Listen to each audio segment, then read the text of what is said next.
Hello, my name is Natalie. I am your host today. I am thrilled to have you join us today for what promises to be an insightful and important conversation.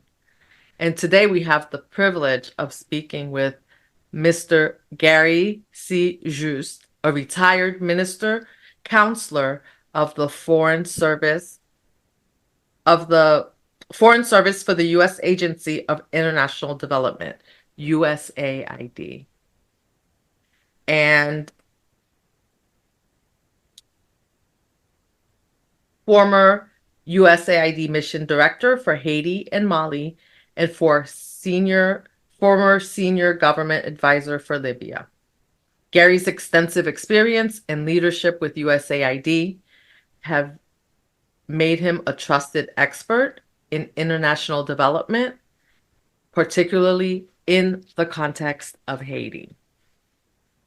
Gary is deeply committed to his humanitarian work and has served as a member of USAID in Haiti from 2010 to 2013, and that was after the earthquake, and then again from 2019 to 2020.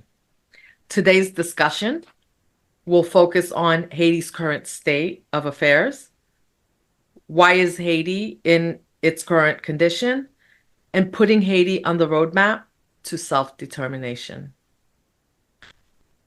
This is really important because restoring the country's political system and infrastructure is key to ensuring the privilege of visiting Haiti is restored for the Haitian Americans and diaspora who long to return home. And let's not forget, for the future of the 80% of Haitians who are currently residing in Haiti, who are under the age of 30 years old, living in this current humanitarian crisis. With that, I would like to welcome Mr. Gary Juste to the conversation. Thank you, Gary, for joining us today. And how are you? Well, thank you, Natalie, for such a wonderful introduction. I really appreciate it. And I thank your audience for listening to us today. And I welcome them and we welcome their comments as well, wherever they are, to view this discussion between you and I. I appreciate you putting me on your platform. That's not always a given, and I wanted to make sure I tell you that up front because really it's important for for people of your age group and that are of the diaspora to be still not having been born in Haiti, but to have been so concerned that you want to hear more about what's going on and you want to do something about it, want to do something for Haiti. Really, that's truly appreciated. And that appreciation is reciprocated because we need to know we need to know more. Those that are like me that did not grow up in Haiti need to know more. So we appreciate you taking the time and joining us today for the conversation and to share your insights.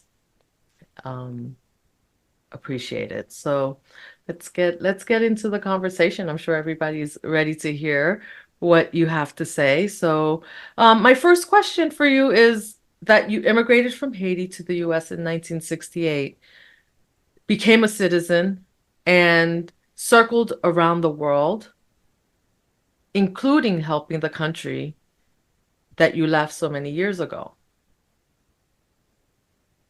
That is the Haitian American diaspora dream personified. Can you tell us about that journey?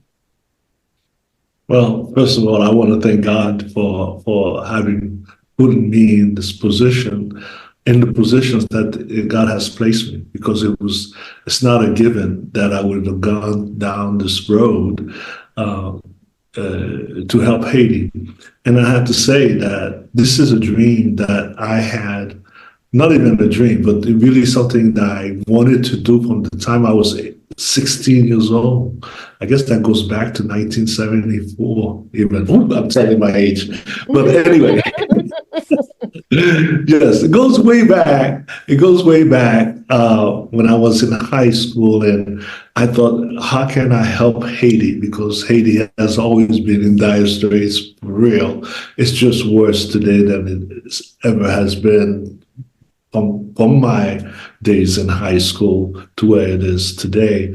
And so I've been privileged and blessed to have followed a career path that God has put me under, so that I can accumulate all these experiences and knowledge and bring it all together to where it leads to where my thoughts are today as to what we can do for my country of birth from the inside of the house of the United States to provide that kind of assistance. So yes, when I left Haiti in 1968 and went to New York, and one of the first experiences I had is when I went to elementary school, and we went to have lunch in the cafeteria, and just think about it, it's 1968, lunch in the cafeteria in New York, and I walk into the cafeteria, and all the people of color were on the right side, and all the Caucasians were on the left side. This was the first time I really realized that, oh, wait a minute. I looked at my wrist and I said, oh, okay, I belong on that side. And that's when I started to realize that I was considered to be Black. And I did not have any idea what that was until then. When I left Haiti, everybody's a human being, as well. I never made such a distinction. Anyway, that's how it all started. That's one of the very first things I recognized. And also Haiti was, like I said, in the dire straits, and I wanted to help, and I wanted to know how I could do that. And so I followed this path that God has put me on to help Haiti. So back to the question at hand. And so this is where I'm coming from, right? Because I've had a career where I've been to over 20 countries in Africa. I served 3 years in Russia, and all about development, because I did contracting work that helped all of those countries. And Haiti twice, as you mentioned. And the things I learned about Haiti. Today's focus is on Haiti. So a couple of things I learned in my tours in Haiti after the 2010, after the earthquake. I had to do some intervention, spend money, or the U.S. had put aside some $2 billion between 2013 to rebuild houses and hospitals and that kind of thing. And so a couple of experiences while I was doing that I would like to share is so that to give you some background as to why I'm concluding what I'm concluding today on Haiti. And let me start by saying after the earthquake in Haiti, everybody was devastated. 230,000 people died. It was really a crazy time, Dusty. We were busy working like 17 hours a day, trying to put things in place, blah, blah. But in the meantime, while you're going through all these stresses and stuff, you are discovering things. For example, at the general hospital that we were supposed to be renovating, the U.S. government had put aside some $25 million, and the French government had put aside $25 million. And I was working with the French to see how we can reconstruct or renovate this hospital, the general hospital. And it's amazing because the general hospital actually is located next to the medical school. And I went to, they had about 4 or 5 operating rooms. I went to 3 operating rooms where they had actual windows where students could actually look. I thought that was so advanced compared to, Absolutely. that they can actually observe operations and so on. But then I found out those operating rooms were not on. They were not working, using them. I said, whoa, why is that? They even had some equipment in there, probably some foreign aid equipment that was in there, but never been used. It struck me. And then I asked the individuals that were giving us the tour, and I said, why are we not using these rooms? And he said, well, there's mice that comes through here. Wow. And I said, all you have to do is use a disinfectant. And then as I inquired more, I found out that they only do operations in the operating room next to the emergency room, which is used. So they hardly ever do any operations at the hospital. I then found out that a lot of the doctors have their own private clinics. That's where they would do the operations. Oh, wow. Just think about that for a second, right? So if you're a patient, you go in there and you need to have an operation, you have to pay private money. So that, again, this is a way of, if you're the very poor guy, you're not going to be operated on. Okay, unless you can find the money to do it. Okay, that was one thing that struck me very, very heavy. There's two other things that happened very quickly. One day there was a 14-year-old girl that was bleeding from a pregnancy, and a nurse was basically kicking her out of the hospital. Not basically, actually kicking her out of the hospital and put her on the sidewalk and yelling at her, this is what happens to you guys when you go to sleep with anybody. And I'm like, how can somebody be that horrible to do that? And to this day, I don't know if this girl survived or not. But to the sidewalk, and by the way, on the sidewalk, any medication that you will need in the hospital is sold outside. You know why? Why? Because if you need anything while you're in there, they tell you, we don't have it at the hospital. So somebody has a connection to those people on the sidewalk that are selling, and you can find any medication you want on the sidewalk, okay? Was my experience with the hospital. One, and then not there, but even the government, in us doing the plans for renovating, the government actually asked us if we could put a helo pad. And I'm like, you don't have enough ambulances to bring people to the hospital. You want a helo pad in Haiti. And when I said that, it was taken in a negative way. Like, we don't want Haiti to be advancing. Wow. And when we look at doing a helo pad, it actually took more than half of the money that we have to do it. And so basically killing off doing it. And till this day, the general hospital is still not functional like it's supposed to be. It's one of the biggest problems that we have in Haiti. As just one example of how the system is, how the system doesn't work, how there's corruption all ingrained in that system. And that's just one thing that I'm using. The other thing that I recall financially is I had a family member that didn't have a credit card, went to the bank. Within 3 hours, she had a credit card.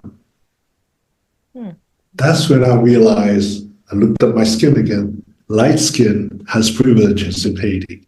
If you have a name and light skin, you have a privilege. Because I know, I had a staff member that had been working for USAID for a couple of years that applied for a credit card. He had been waiting all this time for more than 18 months. He still didn't get a credit card, even though he had a steady salary. And why? Well, the way I concluded is because he was dark-skinned and he didn't have a family name that could be recognized by the bank. And that's what the vast majority of the Haitian people have been going through for the last 200 years. I'm not even going to blame one government over the other. for the situation that we currently live in, these are the things that needs to be addressed by any future government that's in Haiti. You need to change the system because part of what the gangs are claiming today is that kind of thing. And the last thing I just, one more thing just came to my mind. And I remember in 2012, we were driving in the Jeep, whatever, going to Jérémie. We got up to on top of a mountain, and of course, there's no safety things on the thing. And then we had a truck coming towards us, and the road is narrow on top of this mountain. So we had to actually pull back to let this truck come through. And the truck was full of people, with people on top, in the middle, with all these things that they were carrying from Jeremy and stuff. And as they were passing by, there was a group of young men, they were yelling at us, cursing at us. And they started, there's a big curse in Hey Creole that the rest. Okay. And I was so startled. I was now more afraid of them coming down the truck to come after us. Then I found out later it's because they had been so underprivileged they can't possibly own a 4x4. And so there's the privileged people in Haiti would have access to things that they never could dream to have. And so this happened in 2012, and this has been happening for a long time. These are the kind of issues, the underbelly of Haiti that needs to be fixed if you're going to have Haiti to get on the road of of the self-determination, as you stated earlier. And so these are the kind of things that I've experienced, that I bring to the table, that I would like to see anybody that's in charge to take care of. Absolutely. And I'm sure the Haitian people, the 80,000 who are there, would love to see this taken care of too, so that they can live a better life. And I know that you recently participated in a discussion on Haiti with the Black Professionals on International Affairs. Can you share a little bit of the intervention that maybe that you proposed, that you shared with them at the time, as it relates to Haiti and its current condition? Yes, that's exactly what it was about. It was really about talking about the current status. And at that time, which was a few weeks ago, we were talking about the Presidential Council that was being proposed by the UN, that was to be worked out with the CARICOM and so on. That's what we were discussing about the impact of that and the situation with the gangs. We did talk about the situation of the gangs in Haiti. And as you can see, this past week, they finally installed the council, the Transitional Council, to take Haiti to elections. And so one of the things that came to my mind anyway, was and it reminded me how an ambassador addressed a Haitian senator who had a request. And I'm not naming the senator, not naming the ambassador, it's relevant. But the ambassador said to the senator, the day that you can bring 1 million people in front of my embassy, that's when I'll listen to you. That was so striking to me. Wow. I was kind of like pissed off, actually, from the statement. But then when I reflected on it, I said, wow, how powerful is that, to have the ability to mobilize 1 million people? Because it's so hard to mobilize people in a community, and you're asking for 1 million people to be mobilized. And so when I look at this current presidential council, I think they have a monumental task in front of them. as I have just explained. And they have to address some of these issues that I have raised. And so I'm giving thought of maybe how can they go about to do that? How can they have the consent of the Haitian people? I'm not saying, yes, they don't have consent of I don't think any of them right now, not one of them can bring 1 million people to any embassy in Haiti because they all are representing different sectors of Haiti. And one of them was actually part of the group, which was part of the Montana Accord. We have people that I knew that were doing that, and I applaud them for gathering together and creating this council to take the country forward. And the argument was, because Ayel Ali was not a legitimate leader because he was never sworn in, so it was not constitutional, and so on. But when you extend that a little bit and you look at the current presidential council,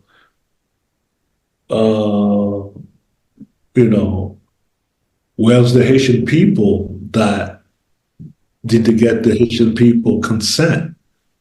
And then it's because I know that how the UN works and the international community works with any government. They consider consent when they speak to the leaders of a country. And so by creating this presidential council represents the leaders of Haiti, but where the same thing that was accused of Ayel Ali of not being legitimate can actually apply to this presidential council, regardless of the effort that they have made and they're wanting to do well for Haiti. They still, I don't know of any of them that can actually mobilize 1 million Haitians in front of any embassy in Haiti. And so down the line, given the difficulty that they're facing and the problems that they're facing, it wouldn't be surprising if they were not successful, if we are back to where we started from. In fact, one of the discussion I had a couple of days ago was with a 93-year-old woman who, when I posed that question to her, does she have any hope with the new government she told me they have some the same people that was there before. So representing the country, so she's not having any real hope. And yet she was telling me how much she would just die to go to Haiti because this is her homeland. And it's so sad to watch a 93-year-old, she doesn't have much time to actually go back to her home country. So I wanted to encourage her, but I have to see and understand that what's facing this presidential council is tremendous. And so there needs to come with another way or another approach, or maybe, and let's put it this way. I think that the last time Haiti were able to get together and form unify themselves was at the revolution, 1804, because everybody had an interest. Okay, the blacks, the poor people, the slaves just wanted to be free. Okay, the affranchis, if you will, the mixed people, they wanted to be free to do business. They wanted to have their own business and be continuing to exploit the production of Haiti. And the businessmen, including Frenchmen, wanted to be independent of France, who was controlling everything that Haiti produced. They had to ship every production to France first, and then French would resell it to other countries. And so everybody wanted to, so that's, I think, part of the reason that the revolution in 1804 was successful by Jean-Jacques Dessalines was because of that. And the same thing is happening here. For the last month and a half, There's been nothing that's been able to get into the country. Everybody found themselves in the same boat because the businesses are going down. They can't import anything from the Dominican Republic or any place else because the borders are closed. And so this is an opportunity for them. And so that kind of like galvanized and made them agree to come to this forefront of moving forward. But we don't want them to go the same way as they did in 1804 and have 200 more years of that same experience without addressing the needs of the vast majority of the Haitian people.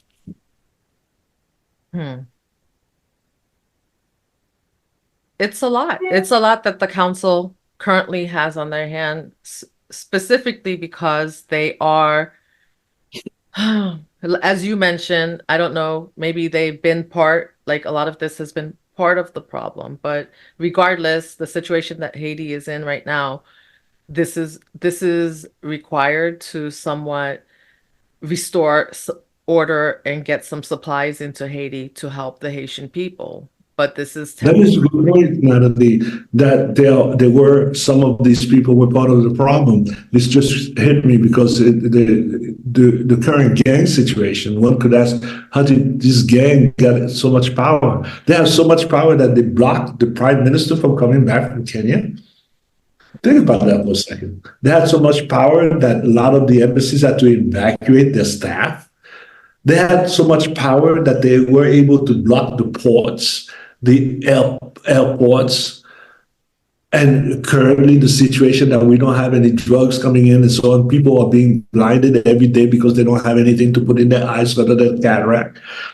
Or people that have no access to dialysis that are just dying because they have no access to anything. Just think about the dire straits that people are currently facing. Because the gangs have so much power, and so how come they have that much power?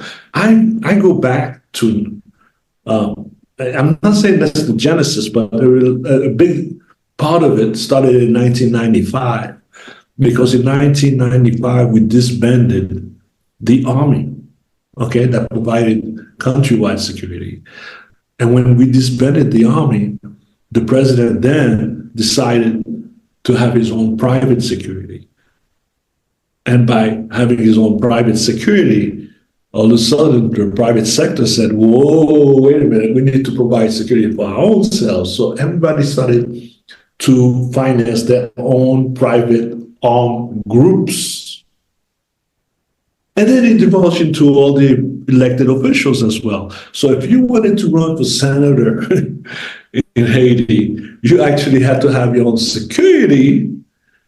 And with your security now, you could kidnap, do all kinds of crimes against your opposition so that you could actually win a seat. Okay? I recall one case of a young lady that wanted to be deputy in Kenskoff. When the campaign started, her opposition actually burned her family house. Oh, wow. That's why she didn't. Just think about it. A woman wanted to be a deputy, wanted to participate in the political process. And that's how they were able to exclude her, because of all these armed groups that's creating this insecurity that currently Haiti is facing. And so from 1995, you have until now. So you can see how these groups have become gangs. And then these gangs have evolved in such a way that today, some of them are talking about liberating the Haitian people. That's all. They actually said those words after they raped, kidnapped, collect. Now, if you were a victim of kidnapping or rape or anything, those things are going to last with you forever. I had staff at AID that had their parents kidnapped. Just think about that for a minute, okay? I've had staff that were actually assassinated, okay? After the earthquake. This is not, it's very real for those people that insecurity is very real, and one cannot ignore that. Okay, and one might say, okay, how can, and this is part of the issues that the current presidential council needs to address. And one might say, well, that's not going to take, that's going to take a long time. Yes, it is going to take a while, but it's been done before. How do I know that? Because although not the same, the genocide in 1994 in Rwanda was taken care of because there was a strong military guy, Kagame, okay, that took over and included the Hutus in his Tutsi government to the extent that it impacted even on his own people, that they followed that leadership, okay? And look at Rwanda today. Rwanda's way advanced. It's the cleanest country on the continent of Africa. So, and not to divulge into that, digress into that, but I'm just saying there are examples of how you could do that. And the security is just one leg of a three-pronged table that I think could help solve the problem in Haiti. But the first is what I said, consentment, have people to be able to mobilize. I didn't mention how we can mobilize. You can use today's technology and mobilize people, just like we do in the United States. When we need to write a letter to a senator or to the president, there's a bunch of NGOs that go out that have that technology down packed to where they could just draft the letter, and at the end, all you have to do is go on the phone and see the letter and then sign it by just typing in your name. I'm sure, yeah, we're just typing in your name, wow. And then the letter is drafted with your electronic signature and it's sent to your senator. And I'm thinking that, oh, wait, that's an innovative way of maybe you can get to 1 million people to do that. And if I had 1 million people with me, I couldn't be ignored, whether it be the international organization or the Haitian people for that matter. Okay, that's one way of having that leg done. And the security can be done by going from neighborhood to neighborhood to neighborhood. Of course, there's a third leg. You would like to hear about the third leg? I would love to hear about the third leg. I would love to hear about the third leg because the third leg is financing. How do you finance all of this? With Haitian money. Because I believe Haitians, if one really believes that Haitian needs to take over its own country, then it has to be contributing. It has to have some skin in the game. In other words, we have we have some of the millionaires in Haiti that have been exploiting the whole country for I don't know how long, that can contribute to its own security, to its own development. It's time that they put money where their mouths are. As far as getting together in this presidential council, maybe they can create a trust where they can all put money, or even the international community could put money in that trust. And I'm not talking about a UN trust. I'm talking about a trust that everybody has confidence in, okay? They need to find a way to create that third leg, financing what they are doing. Oh, yes. By the way, people spoke about reparations, right? They're talking about the reparations from France. Did you know that this Eiffel Tower was built with the money that France extorted from Haiti? No, I didn't. And I'm sure there are a lot of us out there that didn't know that either. So one idea that I have is not so much for France to give Haiti the money, who are you going to give it to? That trust. But one way that French could finance or pay back their reparations is by just the tickets that they sell for people that tour the Eiffel Tower. If Haiti could get a certain percentage of that. Wow. Just think about that for a minute. Just think about how many people goes to tour the Eiffel Tower.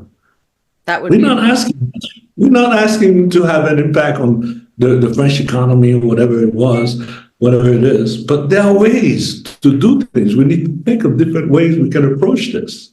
And I think if you have this three-legged stool that I'm discussing, or something similar, or somebody comes up with another idea, or people younger than me, as I'm 66 years old today, that have the energy and the can and go about and figure it out for what Haiti needs, to be inclusive of those people under 30 in Haiti to participate in the process so that they can have confidence in their leadership. That's what I'm suggesting. And that's an amazing suggestion based on your experience, what you've mentioned about, that this has been the security part, like that's been done in Rwanda before. So it's not something that's like off the chart or off the maps or has never been seen before.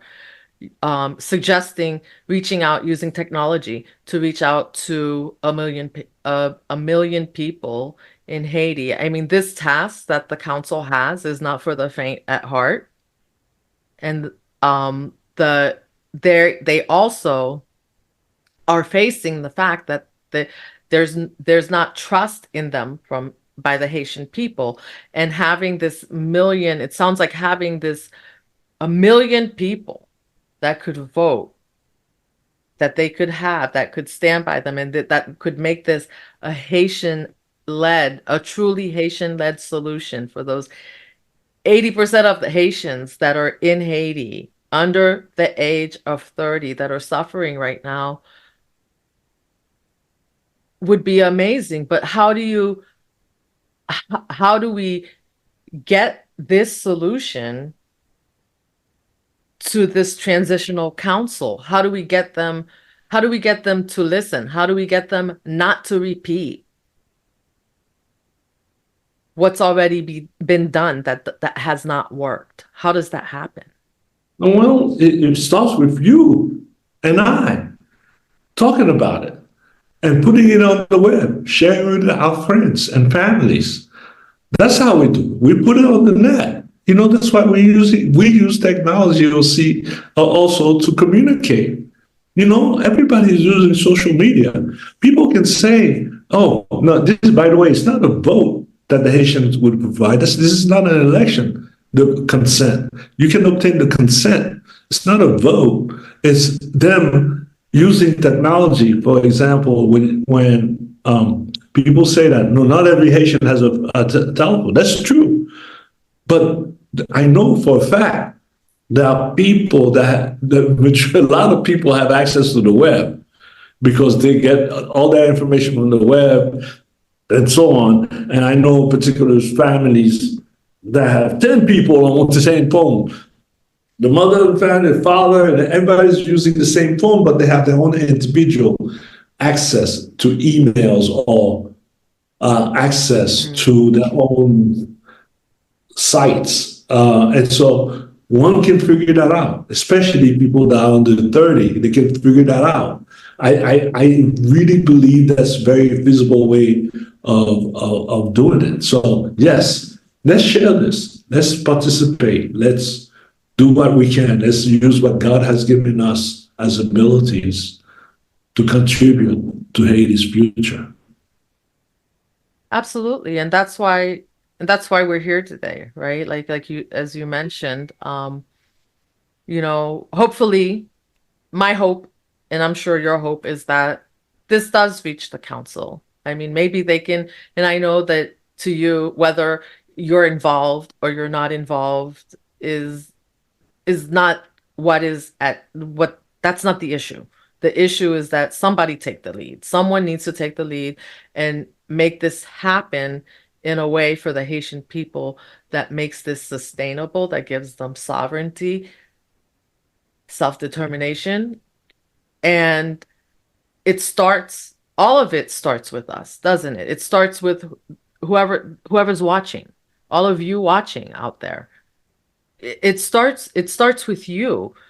And putting, as you said, Gary, as putting a structure in place that stops the corruption, that puts everything on the table. You mentioned um,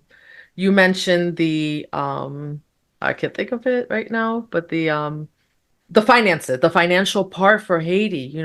So many times you hear the Haitian people are frustrated because of the monies leaving the country. Like people, even they complain that even sometimes the diaspora are to blame. They're coming and they're taking, and then they're leaving with it, and they're being left with nothing. So this part of it, Let me stop you right there because you just reminded me yes. that there was a book that was used by a report that was done by the UN. Do you know that only 4% of the Haitian population have a bank account? My goodness. No, I didn't. I'm sure my viewers out there don't know that either. We take it for 4% of the population have a bank account. Hmm. They don't have any access to the economy. So that's why we have all this informal market that's going on. That's another whole discussion Sure. that I could get into. But just think about that. And when that same book had, and let me grab it for a second. I'm going to show it to you. Please. Because you just reminded me of it. Yeah, because when I was the mission director in Haiti in 2019, this is the booklet that when I met with Jovenel Moïse, the president in Haiti, he made reference to this book. And in this book, this booklet, if you will. Okay, what's the name of it? I can't see it from here. It's called the HTG, the Haiti HTG. Okay. Haiti. Okay. Thank you. And the thing is, it contained all the stats on Haiti. Would you believe that in there also is stated that all the privately owned vehicles in Haiti are owned by 3% of the population? For people in the United States, just think about that for a second. Only 3% of the people in the United States would have cars. How can you build an economy on that? In 2024? Not possible. Impossible. Okay, this is where we are. So, yep. So as you know, everyone out there, everyone that's watching can hear, something, this Haitian-led solution and this three-legged proposal, Gary, that Gary has proposed could be a great start for leading the Haitian people out of this impoverished state that they're in, out of this crisis that they're in, so that things can be different for the future of those 80% that are in Haiti suffering, and so that the Haitian American and diaspora that are here in the US can see a way back home if they want to. So what I say, and what I think, I'm going to speak for you, Gary, and you can speak for yourself, is that everyone needs to take this, share it with someone, participate, be there. And by the way, one last thing before not to interrupt you, but I have to be thankful. I have to agree that the only reason I can speak to you today like this and having all this knowledge is because the U.S. government has given me the opportunity to do so. Okay, I need to recognize that because the only reason I've been through this process of this career that I've had is because, one, of the civil rights people. Okay, I stand on a lot of shoulders, okay, from your Martin Luther King's Back Home X and so on, in order for me to have the space and ability and opportunity to speak today as I know it, and I have to recognize that because we are part of that whole thing. This effort of not allowing Haiti to grow because we were gonna awake the slaves in the United States to rebel against the United States. That goes way back, and it's because of them, okay, of their efforts in the United States that I have this ability today, and I would be remiss if I did not acknowledge that. And what's beautiful is that having this opportunity, like I have this opportunity, and many others do, don't forget. Don't forget. Don't forget where you are and what got you there, and don't forget where you came from. And be part of the solution and not part of the problem. Help support the Haitian people on their journey towards recovery, political stability, better health, empowerment, sovereignty. That's what every nation wants. And like Gary just said, we're proud we're proud for the opportunities that we have, aren't we? We're very proud of those opportunities. We're happy to have them. But there comes a time where you have enough, right? You have more than enough. Share those opportunities with others that don't. Give them the opportunity. Give Haiti the opportunity. Give the Haitian people the opportunity to have exactly what it is that you have and that you want. Because we're all one people. We all want the same things. We don't need to take it from someone else so that we have it. There's more than enough to go around. So with that, do you have any closing words, Gary? I really appreciate it that you joined me in this conversation today. I think I covered everything, and I'd like to close with that one love situation. Remember Marvin Gaye? I mean, the movie that came out, One Love. We talking about Marley? No. Huh? Are we talking about Marley? No. Bob Marley. Yes. One love. One love. We are one people. Let's right? get together and be all right. I love it. Yes. Yes. Absolutely. Right. Absolutely. Okay. So have a good one, Natalie. Okay. Pleasure to have spoken Thank with you. Thank you. And if anyone, wait, before you go, if anyone wants to get a hold of Gary, you can reach him at gary.juste@justeconsultant.com or admin@aitirene, AYITIRENE.com. I will put it in the links below for you so that you can reach him. Honestly, you can email Gary if you think that if you want to talk to him about his solution, if you have anything to add to the solution. And I implore the council of 7 or 9, then what, 7 members and 2 are not members, Two can vote. 7 that can vote and 2 are non-voting. Well, okay. So I'm going to call them, they call it the council of the Transitional Council. I implore the Transitional Council. Look Gary up. He's done this before. He's done this in other nations. He's been to Rwanda. He's been to other countries. I'm sure he can help so that you can be successful because, by the way, we're rooting for you. Haiti's rooting for you. And hopefully you're truly rooting for Haiti. We're there.